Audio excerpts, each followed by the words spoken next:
Hello students, mains की test series में एक बार फिर से आपका स्वागत है। और धीरे धीरे अब हम अपने आखिरी पड़ाव की तरफ बढ़ चुके हैं और आज मैं पेपर 7 शुरू करने जा रहा हूं। इसके पहले पेपर 6 के सभी पार्ट हम कंप्लीट कर चुके हैं और मेंस के पेपर 1 से लेकर 6 तक मैंने आपको कंप्लीट करा दिया है आंसर राइटिंग। और आज पेपर 7 का पार्ट 1 मैं आपके पास लेकर आया हूँ, जिसे कल्याणकारी विकासात्मक कार्यक्रम एवं कानून के नाम से जाना जाता है। पेपर 7 टोटल 200 मार्क्स का, और उसमें ये जो पहला पोर्शन है 75 मार्क्स का होता है। अब ये जो एक पोर्शन है, इससे मैक्सिमम एस्पिरेंट्स जो है वो डरते हैं। क्यों? क्योंकि इसमें बहुत सारे कानूनों का समावेश कर दिया गया है। तो आप लोगों को लगता है कि इतने सारे एक्ट्स हम कैसे पढ़ेंगे। तो याद रखिए, इससे डरने की ज़रूरत नहीं है। अगर आप इस पेपर को अच्छी तरह से देखेंगे, 2018, 19, 20 और 21 के पेपर्स को आप देखेंगे, तो आप ये देखिए कि 75 पोर्शन के इस मार्क्स में जो लॉ का पोर्शन होता है वो मैक्सिमम 25 से 30 नंबर के आसपास का ही होता है। बाकी जो 40 नंबर के आसपास का पोर्शन होता है वो आपकी छत्तीसगढ़ शासन की कल्याणकारी योजनाओं को लेकर होता है। तो अगर आप जो एक्ट्स हैं उनके बारे में जो मोटी मोटी चीज़ें हैं, आप याद रखिए कि आपको कानून का ज्ञाता नहीं बनना है। आपको सिर्फ वो बातें जाननी हैं जो एक आम नागरिक होने के नाते आपको अपने अधिकारों के बारे में पता होना चाहिए। उसके बारे में अगर आपको पता रहेगा तो आप ये पेपर बहुत ही ईजिली सॉल्व कर ले जाएंगे। और चूँकि मैं खुद एक लॉ स्टूडेंट हूँ, इसलिए इस पेपर में मुझे कहीं कोई डर नहीं था। और यही वजह है कि मेंस में 104 मुझे मार्क्स मिले थे इस पेपर में। ठीक है। और अभी ये टेस्ट सीरीज़ की कॉपी आप देखिए, इससे मुझे 75 में 53.5 मार्क्स मिले हुए हैं। तो मैं जो बता रहा हूँ उसको ध्यान से समझिए कि आपको डरने की ज़रूरत नहीं है। छत्तीसगढ़ शासन की योजनाओं पे ज़्यादा फोकस करिए और लॉ में वो पढ़िए जो एक आम आदमी को पता होने चाहिए। आपको एक्ट्स या बेयर एक्ट्स की किताबें देखकर डरना नहीं है कि इतनी मोटी और इतनी ज़्यादा धाराएँ हम कैसे याद रखेंगे। अगर आप रेगुलर पेपर पढ़ रहे हैं और उस पेपर में अगर आप क्राइम की खबरों को ध्यान से पढ़ रहे हैं, तो उन क्राइम की खबरों में क्या क्या धाराएं इस्तेमाल हुई हैं उसको अगर आप डेली नोट्स बनाते चलें तो आपका ये पेपर इजीली सॉल्व हो जाएगा। खैर, चलिए शुरू करते हैं। इसमें भी 2 नंबर के 8 क्वेश्चन, ठीक है। उसके बाद 4 नंबर के आपके 5 क्वेश्चन, 8 नंबर के 3 क्वेश्चन और उसके अलावा 15 नंबर का 1 क्वेश्चन आपको सॉल्व करना होता है। इस तरह से टोटल 75 मार्क्स हो जाते हैं। क्वेश्चन पूछा था, दंड प्रक्रिया संहिता यानी कि सीआरपीसी 1973 की धारा 164 क्या है। ठीक है। तो ये आपको बताना है कि 164 क्या है। अब अगर आप पेपर पढ़ते रहेंगे तो अक्सर आप देखेंगे कि जब भी कोई रेप का मामला होता है तो हमेशा ये कहा जाता है 164 का बयान, 164 का बयान, पीड़िता का 164 का बयान दर्ज किया गया। तो ये वही है 164 का बयान, 164 सीआरपीसी।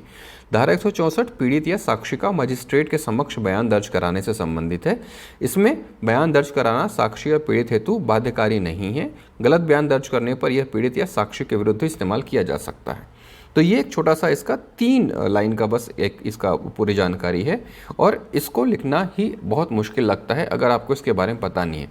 लेकिन आप न्यूज़पेपर पढ़ रहे हैं और इसके बारे में आपने सुना हुआ है और सुनते के साथ आपने किताब खोल के सर्च कर लिया तो ये आपके लिए आसान है। अब देखिए, अनुसूचित जाति अनुसूचित जनजाति अत्याचार निवारण अधिनियम 1989 की धारा 5। अब ये जो अधिनियम है, अब इसके बारे में आप ये नहीं बोल सकते कि बहुत कठिन है। क्यों? क्योंकि आप एक ऐसे स्टेट में रहते हैं जहाँ की 31% पॉपुलेशन जो है वो ट्राइब्स की है। तो ऐसे में ट्राइब्स के बारे में तो आपको पता ही होना चाहिए कि उनके बचाव को लेकर या उनके संरक्षण को लेकर क्या कुछ कानून बने हुए हैं। तो उसी में धारा 5 है। धारा 5 को आप पढ़ लीजिए तो आपका ये क्वेश्चन सॉल्व हो जाएगा। ठीक है। धारा 5 जो है वो बार बार दंड से संबंधित है और इसे पश्चातवर्ती अपराधों के लिए दिया जाता है। अब ये पश्चातवर्ती अपराध क्या होता है? पश्चातवर्ती अपराध ये होता है कि सपोज एक बात है कि आप किसी भी ट्राइब्स को गाली नहीं दे सकते या फिर उसे कुछ उसके मन के विरुद्ध काम करने पर मजबूर नहीं कर सकते और इस काम के लिए दंड का प्रावधान है। तो पहली बार जो दंड का प्रावधान है वो 6 महीने का है। एक बार आपने वो काम किया, आपको 6 महीने की सज़ा मिल गई। दूसरी बार फिर आपने काम किया, सज़ा 6 महीने की मिल गई। तीसरी बार आप फिर से वही काम कर रहे हैं, तो अब ये जो तीसरी बार है, अब इस बार आपकी सज़ा बढ़ जाएगी और आपको 6 महीने की बजाय 1 साल की सज़ा होगी। तो यही है पश्चातवर्ती अपराध। बार बार आप एक ही अपराध को अगर अंजाम दे रहे हैं तो धारा 5 में यह प्रावधान है कि आपको न्यूनतम 1 वर्ष और अधिकतम जितना अपराध के अनुसार दंड हो वो दिया जा सकता है। यही है धारा 5 पश्चातवर्ती अपराध। फिर देखिए अब योजना आ गई, पढ़ई तुहर द्वार योजना से बच्चे कैसे लाभान्वित हो रहे हैं। पढ़ई तुहर द्वार कोरोना के समय बहुत ज़्यादा ये योजना चली थी, ठीक है, और ये टेस्ट सीरीज़ भी 2021 की है, तो उस वक्त ये सारे क्वेश्चंस बहुत हाईलाइट हुए थे। तो इसी तरह से आने वाले एग्ज़ाम के लिए आपको जो करंट में योजनाएं चल रही हैं उनके बारे में अच्छे से पढ़ना है। जो भी योजनाएं लगातार चल रही होती हैं वही पेपर सेवर के पार्ट 1 में पूछता है कल्याणकारी योजनाओं को लेकर, ठीक है। चतुर्थ के विशेष संदर्भ में महिला बाल विकास द्वारा योजनाओं को लिखिए जो कोई 4 हों, ठीक है। तो यहाँ पे 4 योजनाओं को मैंने लिख दिया था और उसको एक एक लाइन में डिस्क्राइब कर दिया था। नेक्स्ट क्वेश्चन फिर आया था कि कोविड-19 से सुरक्षा हेतु WHO यानी कि विश्व स्वास्थ्य संगठन द्वारा जारी प्रमुख दिशा निर्देश क्या हैं। अब ये एक ऐसा क्वेश्चन है जो आप नहीं भी पढ़े होंगे तो आप सॉल्व कर ले जाएंगे। क्यों? क्योंकि आप बार बार आकाशवाणी में, बार बार टेलीविज़न में, बार बार FM रेडियो में लगातार सुनते रहते थे और ऐड भी चलता रहता था कि न्यूनतम 2 मीटर की दूरी बनाकर रखें, दस्ताने पहने, 20 सेकेंड तक हाथ को धोएं। तो यही जो है आपका WHO के प्रमुख दिशा निर्देश थे कोविड से बचने के लिए। तो उसी एक चीज़ को लिख देना था यहाँ पे और इस तरह से ये क्वेश्चन कंप्लीट हो जाता। तो थोड़ा सा अवेयर रहने की ज़रूरत है और आपका ये पेपर इजीली सॉल्व हो जाएगा। फिर देखिए रोको टोको अभियान के प्रमुख उद्देश्य लिखिए। ये योजना उस वक्त शुरू हुई थी, तो इसी तरह से अभी जो योजनाएं चल रही हैं उसको ध्यान से पढ़िएगा ताकि आने वाले मेंस में आपका वो क्वेश्चन आ सके। सिविल अधिकार अधिनियम 1955 के धारा 15 क को समझाइए। अब सिविल अधिकार अधिनियम किसके लिए है? शेड्यूल कास्ट के लिए, ठीक। तो इसके बारे में भी आपको जानकारी होनी चाहिए। अब 15 क क्या है?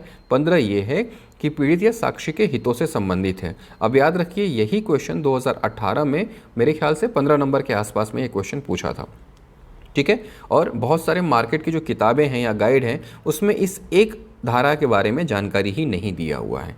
तो आप पढ़ तो लेंगे गाइड की किताबों से बाहर सारी कुछ, लेकिन जब आपका क्वेश्चन आएगा तो आपको लगेगा कि ये क्वेश्चन कहाँ से आ गया। इसलिए बोलता हूँ कि ये लॉ वाले पोर्शन को आप बेयर एक्ट से पढ़िए ताकि जो जरूरी धाराएँ हैं उस पर एक बार आपकी नज़र जरूर पड़ जाए।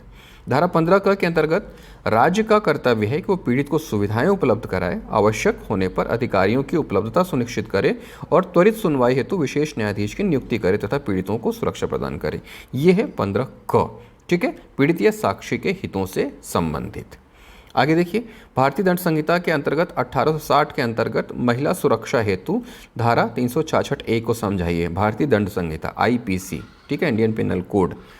अब आपको नहीं पता कि धारा 366 क्या है, लेकिन ये एक अमेंडमेंट है जो बाद में हुआ था। इसके पहले अगर आप अखबार पढ़ रहे होंगे तो जब भी कोई अपहरण वगैरह की खबरें आती हैं तो उसमें आप देखिए 365 की IPC की धारा लगती है, तो उसी के आसपास का ये है। तो आप ये समझ जाइए कि ये किडनैपिंग या एब्डक्शन से संबंधित धारा से ही रिलेटेड है।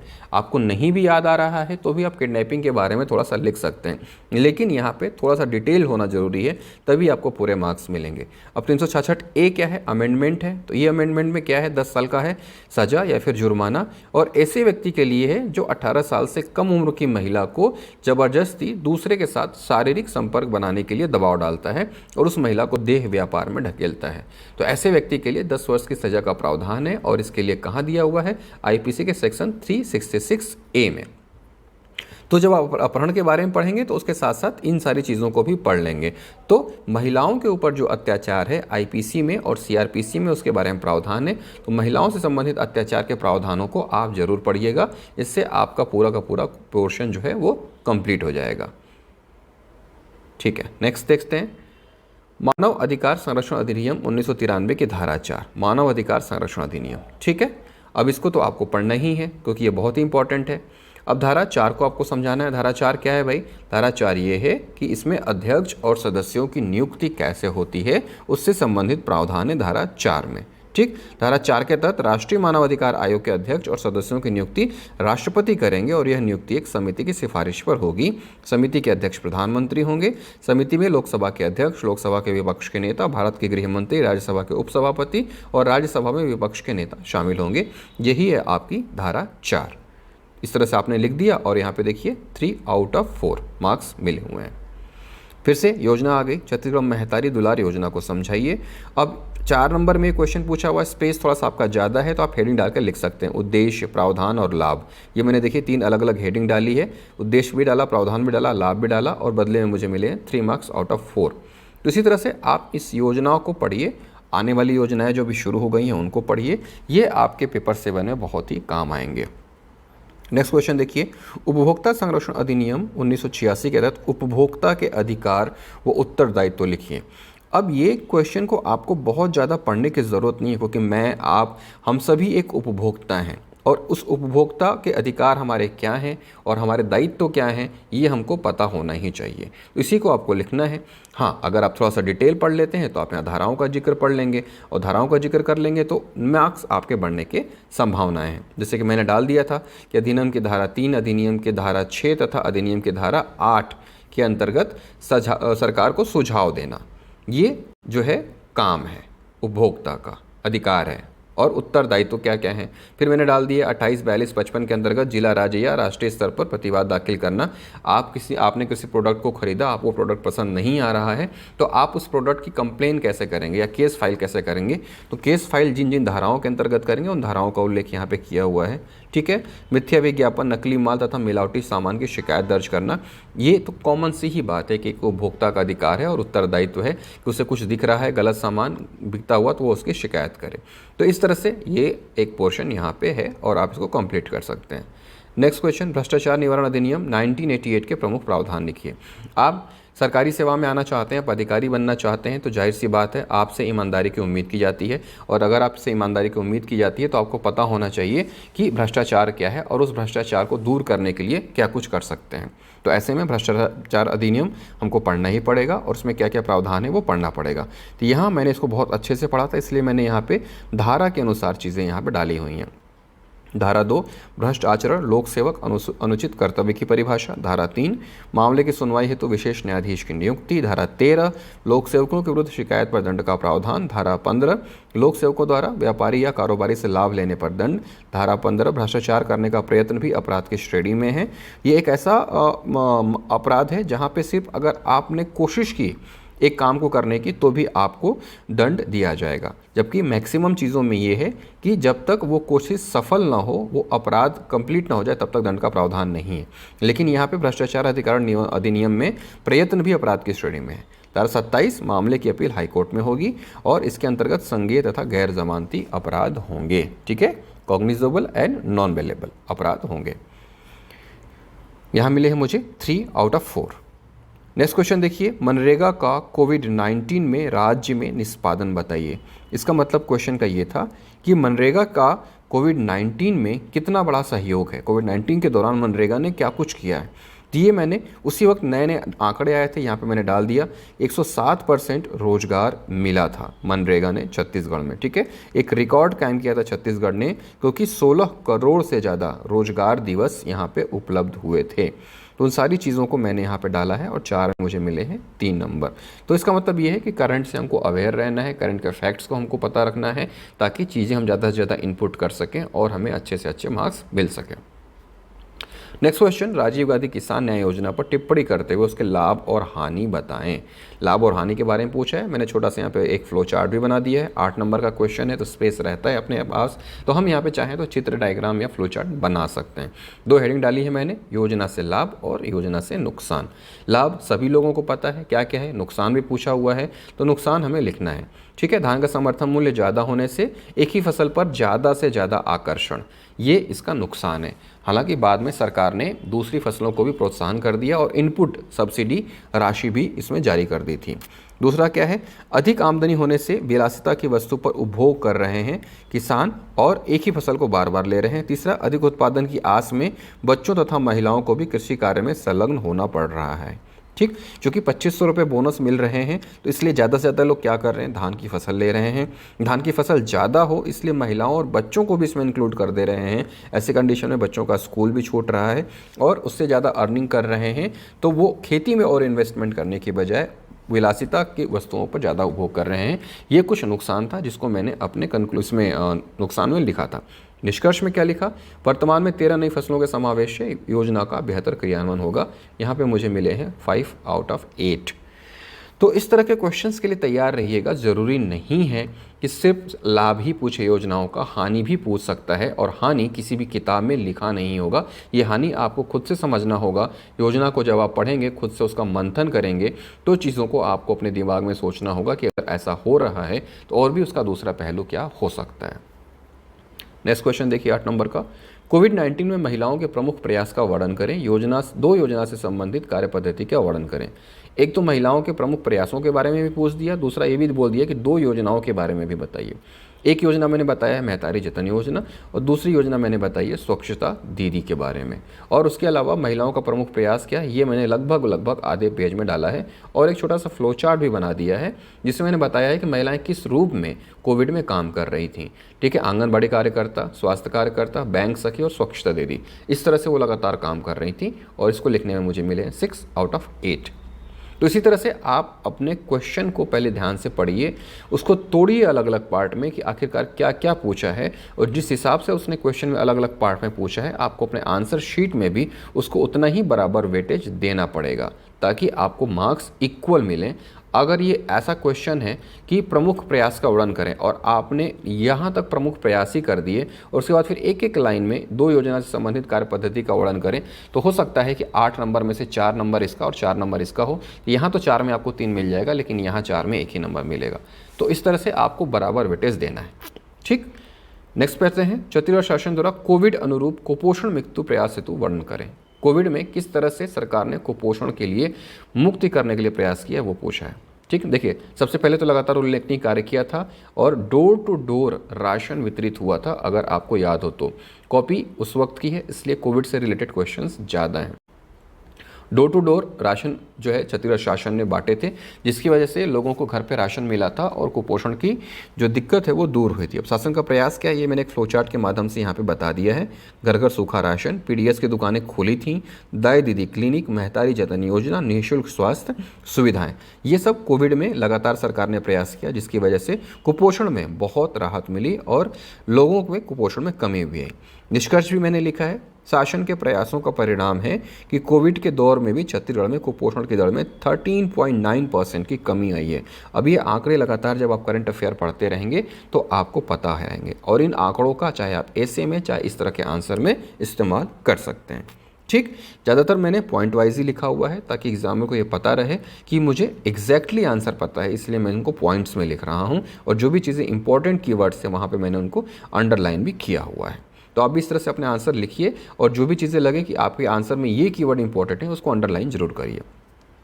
अब आते हैं लास्ट क्वेश्चन पे, 15 नंबर का क्वेश्चन। आपको पता है कि हमेशा 2 क्वेश्चन यहाँ पे रहते हैं, बीच में और रहता है, दोनों में से कोई एक क्वेश्चन आपको करना रहता है। ठीक है, तो एक क्वेश्चन था कोविड-19 हेतु छत्तीसगढ़ में प्रचलित विभिन्न नियम अधिनियम का प्रभाव क्या है, और दूसरा ये था कि कोविड-19 हेतु सुरक्षा के संबंधित छत्तीसगढ़ शासन की कल्याणकारी योजनाओं के संदर्भ में वर्णन करें। तो चूंकि देखिए मैक्सिमम योजनाएं ही इस पेपर में पूछा है, और योजनाएं मुझे बहुत अच्छे तरह से पता थी, और योजनाओं को आप भी पढ़ते हैं, चाहे वो प्री के लिए पढ़ें चाहे मेंस के लिए पढ़ें, तो मैंने इन कल्याणकारी योजनाओं के बारे में ही संक्षेप में वर्णन किया है।